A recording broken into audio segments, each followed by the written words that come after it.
বৰ্গৰ চাকৰিৰ পৰীক্ষাৰ ফলাফল দ্বিতীয় পৰ্যায়ত ঘোষণা হ'ব তৃতীয় বৰ্গৰ চাকৰিৰ বাবে অনুষ্ঠিত পৰীক্ষাৰ ফলাফল পিছে কেতিয়া ঘোষণা হ'ব ২৬,০০০ নিযুক্তি পৰীক্ষাৰ ফলাফল কিমান দূৰ আগবাঢ়িছে OMR সিটৰ মূল্যায়ন প্ৰক্ৰিয়া কিমান হাজু সেৱা চৰকাৰে কেতিয়া ঘোষণা কৰিব ফলাফল সেৱাই ইতিমধ্যে সম্পন্ন কৰিছে OMR সিটৰ মূল্যায়ন প্ৰক্ৰিয়া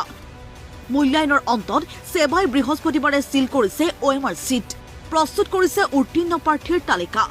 তৃতীয় আৰু চতুৰ্থ বৰ্গৰ ২৬,০০০ চাকৰিৰ বাবে আবেদন কৰিছিল ১৪,৩০,০০০ প্ৰাৰ্থীয়ে